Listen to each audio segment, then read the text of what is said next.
c'est Cynthia. Je voulais vous donner quelques trucs pour faire vos vidéos. J'ai vu que plusieurs d'entre vous ont commencé.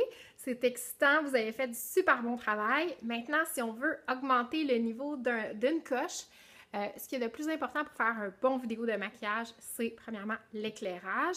Deuxièmement, il va y avoir les angles qui sont importants.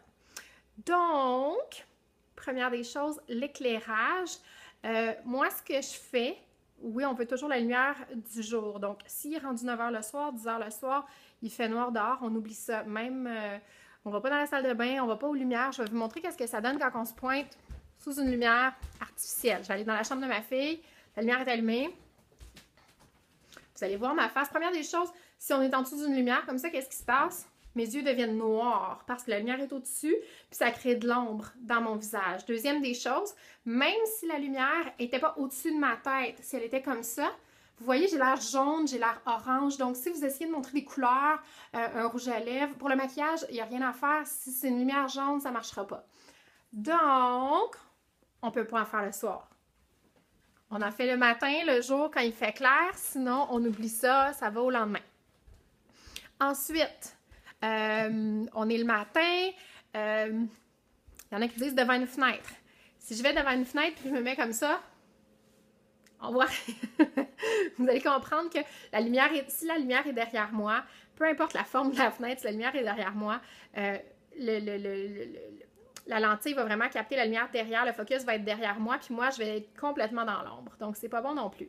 Si la lumière est trop perçante comme ça, puis qu'elle me frappe en plein visage, voyez, je brille de partout, ça marche pas non plus. Donc moi, vraiment, là, c'est ce que je fais littéralement à chaque fois. Je prends mon téléphone, en fait, moi, je travaille avec un iPad. Puis, je le tiens devant mon visage comme ça et je tourne jusqu'à temps de trouver une lumière qui n'est pas pire. Ça, vous voyez ici, c'est bon, hein? Ça fait toute la différence. Si j'avais arrêté comme juste ici, c'est pas le best. On dirait que j'ai des cernes. Mon grain de peau a l'air moins beau. C'est vraiment, on trouve une pièce qui est quand même lumineuse, puis on tourne sur nous-mêmes. Comme là, vous voyez, j'ai un côté qui est complètement sombre. Tout est gris. Ici, je suis dans l'ombre parce que la lumière est derrière moi. Puis quand on trouve le sweet spot, bien là, on peut s'arranger pour cleaner le background. OK? Donc là, on a trouvé notre lumière parfaite. C'était le premier critère. Deuxième critère, quand je vous ai parlé d'angle tout à l'heure, les gens n'aiment pas qu'on leur parle comme ça. Hein? Ça donne l'impression qu'on est supérieur à eux, qu'on les regarde de haut. C'est pas le best. Donc, le plus possible, si vous vous adressez aux gens, de les regarder à la hauteur des yeux ou ça peut être un petit peu plus haut comme ça. Parce que ça cache un petit peu le double menton quand votre caméra est plus haute que... Je m'excuse, on a le téléphone qui sonne en même temps. C'est real life. Donc, un peu plus élevé que les yeux ou au niveau des yeux, mais surtout pas comme ça, parce qu'on voit mes trous de nez, on voit tout ça. Ensuite, si c'est une vidéo ou une photo où vous voulez mettre l'accent sur les cils. Les cils, on les voit pas très bien quand on est droit, quand on regarde droit l'objectif comme ça. Donc, soit on peut simuler en regardant vers le haut, ou on peut regarder tout droit, mais si la caméra, si on tourne notre téléphone, dans mon cas le iPad, de sorte que la caméra soit en dessous de l'appareil, ce que ça va faire, c'est que vu que la caméra est plus basse que le point où je regarde dans l'écran, automatiquement, le focus va être sur mes cils. Donc, c'est une autre technique. Fait que ça, c'est pour les angles. Troisième chose, le ménage, le background. Donc, s'assurer d'avoir un background qui n'est pas plus intéressant que vous, qui ne prend pas toute la place, qui n'est pas trop coloré.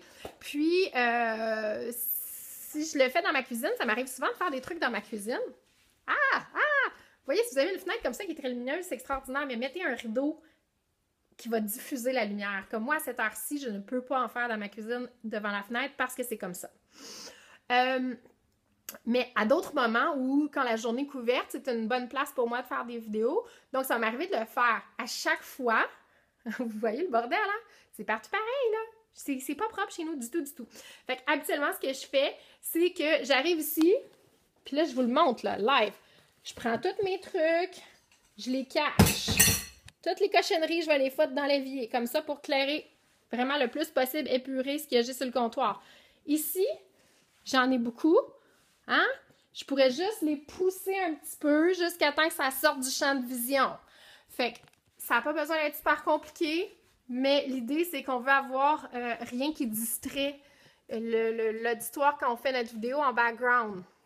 Fait qu'on va juste, si on fait ça dans notre chambre à coucher, on pousse les choses en arrière du lit pour juste avoir un environnement, un background qui est net.